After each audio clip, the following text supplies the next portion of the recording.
Good morning. Welcome. It's time to get started. Please take your seats. Make yourselves comfortable. My name is Francis Shen. I'm an associate professor of law at the University of Minnesota Law School, and I serve as executive director of education and outreach for the Macarthur Foundation Research Network on Law and Neuroscience. And on behalf of the Research Network, the American Bar Association, the Macarthur Foundation, and all of our co-sponsors, we welcome you to our Future of Law and Neuroscience Conference. It will be a really fun day, I think, and already the conversation this morning and last night convinces me that we've got some fantastic conversation underway. All I want to do here before we get underway is give you a few thank yous so that we start in a sense of gratitude. I want to thank President of the ABA, Bellows, who you'll hear from in just a minute, for the vision, for partnering with us on this program. We want to thank the Macarthur Foundation, Lori Garduque, and Julia Stash for their support for this work. Thank the Research Network on Law and Neuroscience and Director Owen Jones, who you'll hear from in just a minute, for his support. I want to thank the Grutter Institute and Monica Grutter-Cheney, who is not here with us today, but who's provided support.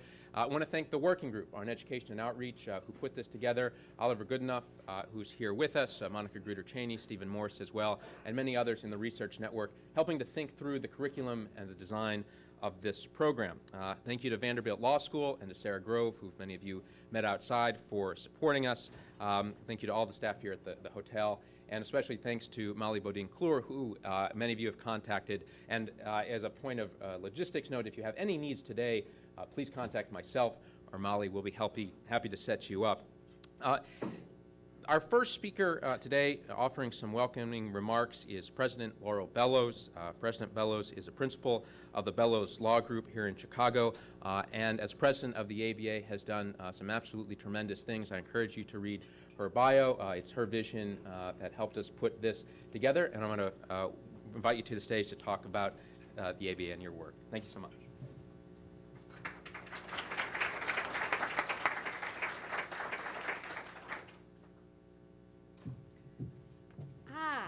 That's much better, right? Thank you. Francis, thank you very much for the introduction. I have, lots of thank yous myself, but I want to start by telling you how extraordinary you've been to pull this all together. I mean, this was a little baby idea, but now we're here and we're energized. I've been in a lot of rooms for breakfast at this time in the morning and not felt this kind of energy and sense of expectation about what we're about to learn today. So I would just want to tell you that a personal from me to you, thank you for making this happen. And I'm certainly honored to be here today at this important event. We've got scientists, we have scholars, we have lawyers that we've pulled together for the first time to learn from one another about the intersection of neuroscience and the law. And we are, friends, at the leading edge of a revolution today. I think that this discussion is going to highlight and be the beginning of a new world of law and science as we put our ideas together and have some very frank discussions on the difficulties of bringing those two communities together today, where we are at the inception of just learning, not even being able to touch the glacier, much less understand how deep that iceberg will go. I would like to acknowledge, of course, the incredible partnership that made today happen, a collaboration that has made this new field of thought and practice possible. So we are here today because of the leadership of the John D. and Catherine T. Macarthur Foundation. There's no question about it, and its research network on law and neuroscience. And then I will also tell you that we are here today because of my long and enduring friendship with Julie Stash, who was delightful enough to say, Laurel, what can we do together during this year where you will have the ability to shape some communities of thought? And with her and with Lori, who I'll mention in one more time, and I had very little to do with this, I must say. So let's just lay it on the line. This is the Macarthur Foundation at work and doing some very, very, what it does, which is take the cutting edge, the work that nobody else is doing, the work that nobody else is actually willing to do, all right, and bring it forward to a level that we can then begin to have a nationwide community conversation on where we're heading in this world as a result of neuroscience. So the Macarthur Foundation has broken new ground with the creation of the Research Network, and through the Foundation's great vision and foresight, our nation's legal system is already beginning to draw on the tremendous possibilities inherent in neuroscientific advancements to become a system that is more just and more fair, but willing to recognize what is different and what is real and what we're going to hear about today. And in particular, of course, I'd like to recognize Lori Garduque, who you'll be hearing about in a little bit, who is Director of the Justice Reform at the Foundation. And we've talked about other things in justice reform, so Lori and I have had many conversations in the area of child welfare and justice reform, and most recently, an area in which the American Bar Association is significantly entrenched, which is the eradication of slavery, human trafficking, slavery within the United States of America. So that's not a subject of what we're talking about today, but to opinion leaders who are in this room, you simply need to know that we have slavery in our country. We believe we have between 100 and 250,000 human beings who are U.S. citizens in slavery in your country today, not to mention thousands of human beings being transferred into our country for slavery, sex and labor, coerced for the benefit of their captors. I say that because you are thinking people and you need to know that. And now we're going to come back to neuroscience, all right? Because it's easy after that, right? We can deal with neuroscience, can't we? And we won't be afraid of that. But, eradication of slavery in our country seems like almost impossible. This one we could do. So with your hard work and brilliant leadership, we lawyers, okay, are still scratching our heads about why we should be learning about the human brain. Now we're going to walk out of here today and talk to the entire legal community about why that's important. And so I am so proud of the role of the ABA playing here today at the intersection, partnering with Macarthur Foundation and Grutter Institute and Vanderbilt Law School. From my heart again, thank you so much for making this happen.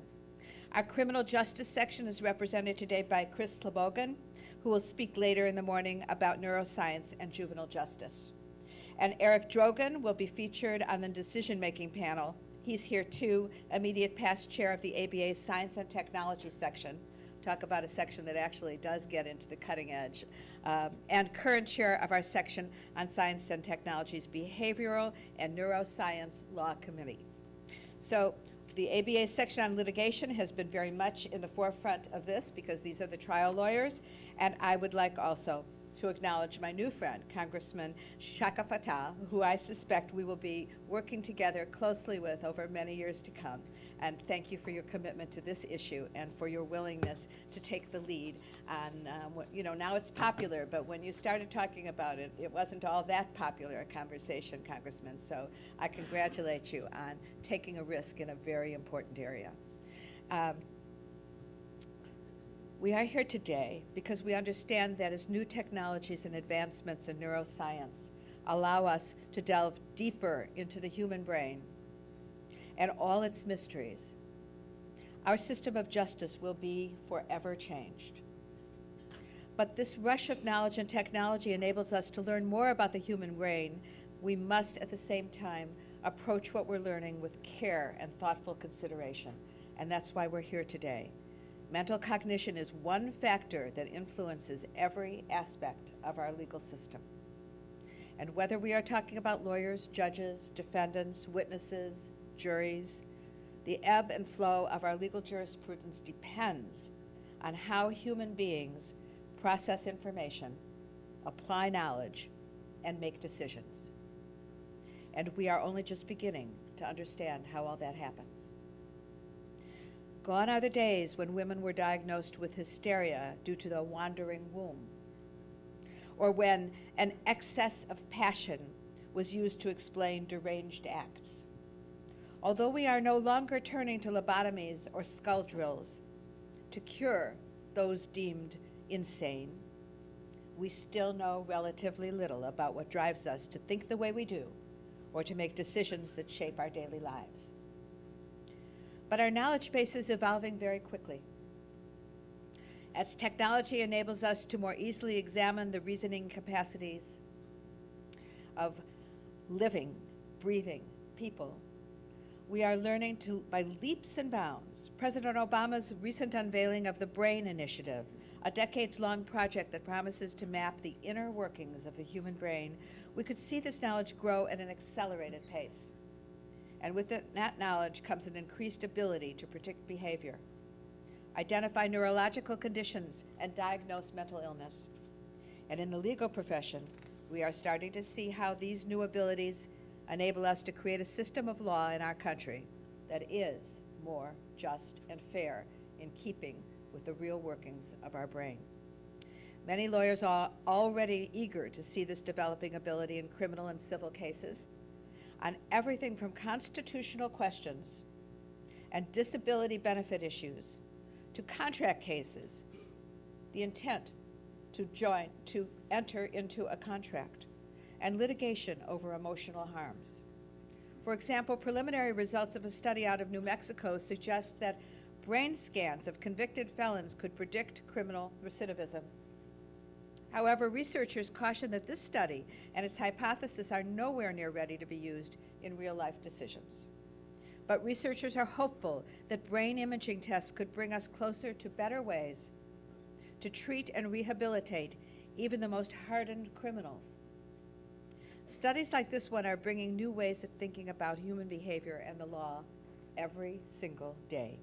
Yet before we apply them to our system of justice, many unresolved questions must first be answered. Questions like, what are the true consequences of this newfound knowledge?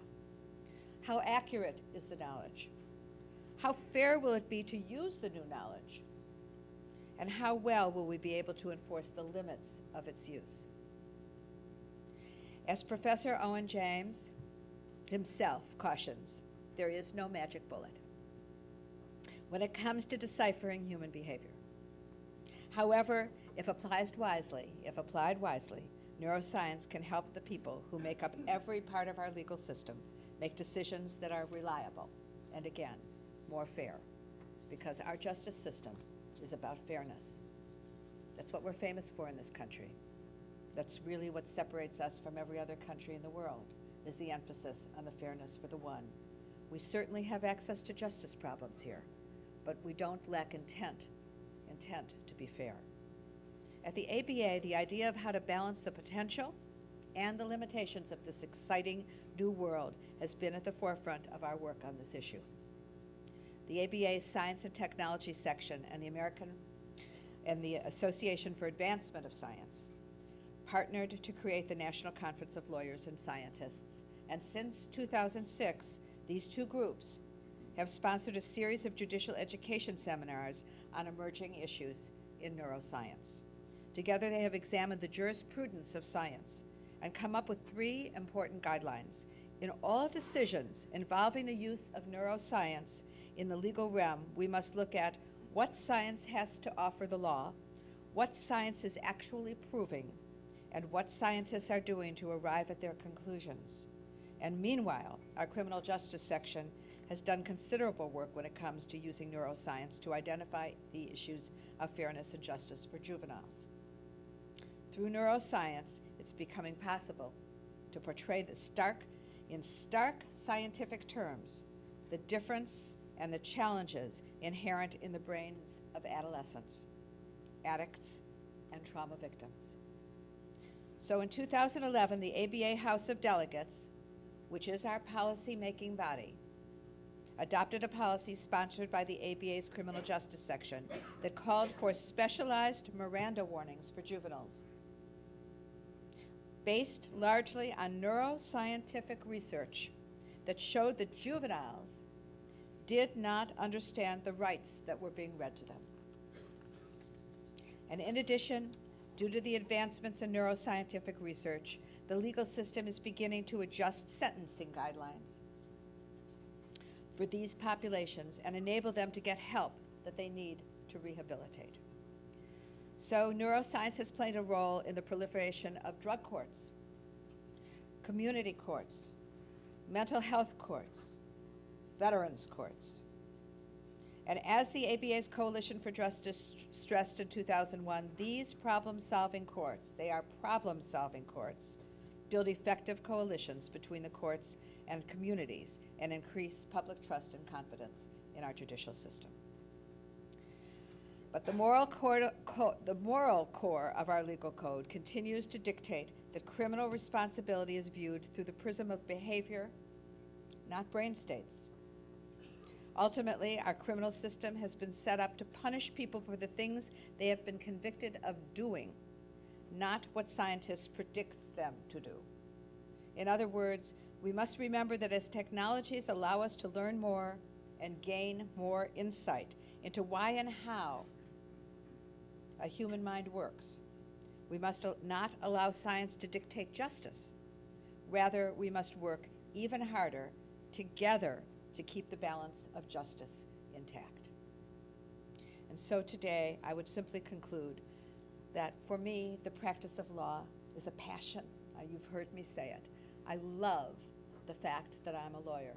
And most of you love and are passionate about your professions, and bringing that passion together in this room and learning together on one of the most cutting-edge issues of our time, and the potential for controlling the change of the justice system as we learn more and more about it, neuroscience and the law, is something that I'm really looking forward to today. So thank you for the partnership, and thank you for being here.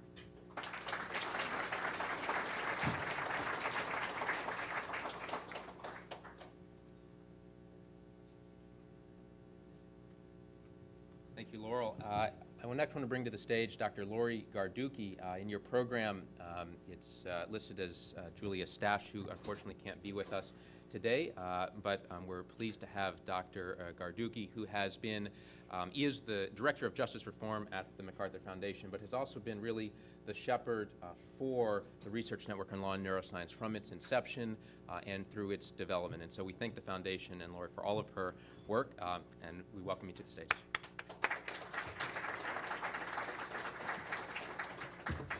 Good morning, everyone. I'm sorry that my boss basically couldn't join you this morning, and I hope, Congressman, you can take care of that slowdown with the air traffic controllers so that people can get for the destinations on time. But I think Laurel has done a fabulous job of setting the stage and the context for what has brought all of us together. I also want to take this opportunity to add my thanks and gratitude to all of the people who have been working on this conference.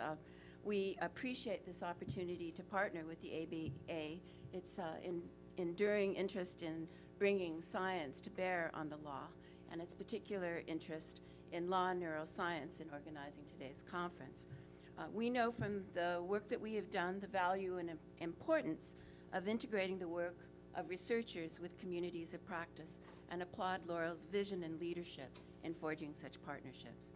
I would also add my thanks to Owen Jones. His leadership in the Research Network on Law and Neuroscience brought us to this point, and of course Francis and his team, Molly and all who have put together such a great group of participants, as well as organized a fabulous program. In addition, we've also had a long-standing partnership with the Grutter Institute for Law and Behavioral Research, and putting together educational opportunities like this for those of you in the legal profession. As you've taken a look at the program and the agenda and the panels that have been put together today, you will see that it is a very ambitious program. There are many advancements and developments happening very rapidly in this field with the introduction of neuroscience into the courtroom, and it is not without debate and controversy. For the Macarthur Foundation, the program reflects a long history and tradition of bringing behavioral and social science research to bear on the intersection of law and society. The Foundation's main offices are here, in fact, in Chicago, but also we have an international program that works in 60 countries across the country. Our U.S. program has focused on housing, community and economic development, public policy, and of course, our work on criminal and juvenile justice. Since its establishment 35 years ago, the Foundation has invested in scientific research to improve our knowledge and understanding of complex and complicated problems, to fulfill our mission to improve the human condition and create a more just, peaceful, and verdant world. One of our most successful instruments and strategies is the work of our Macarthur Foundation research networks. It is indeed rare that private philanthropy invests in research, particularly behavioral and social science research. But our Board of Trustees 35 years ago believed that scientific research was one of the keys to helping people live productive, healthy, and successful lives. However, their view was progress in scientific research was limited by the way in which universities set up and reward and structure research in its particular academic silos, bound by parochial interests and a reward and an incentive structure that does not support interdisciplinary research. So over the years, Macarthur has supported research networks in a variety of fields, including more recently aging and society, as well as digital media and civic participation.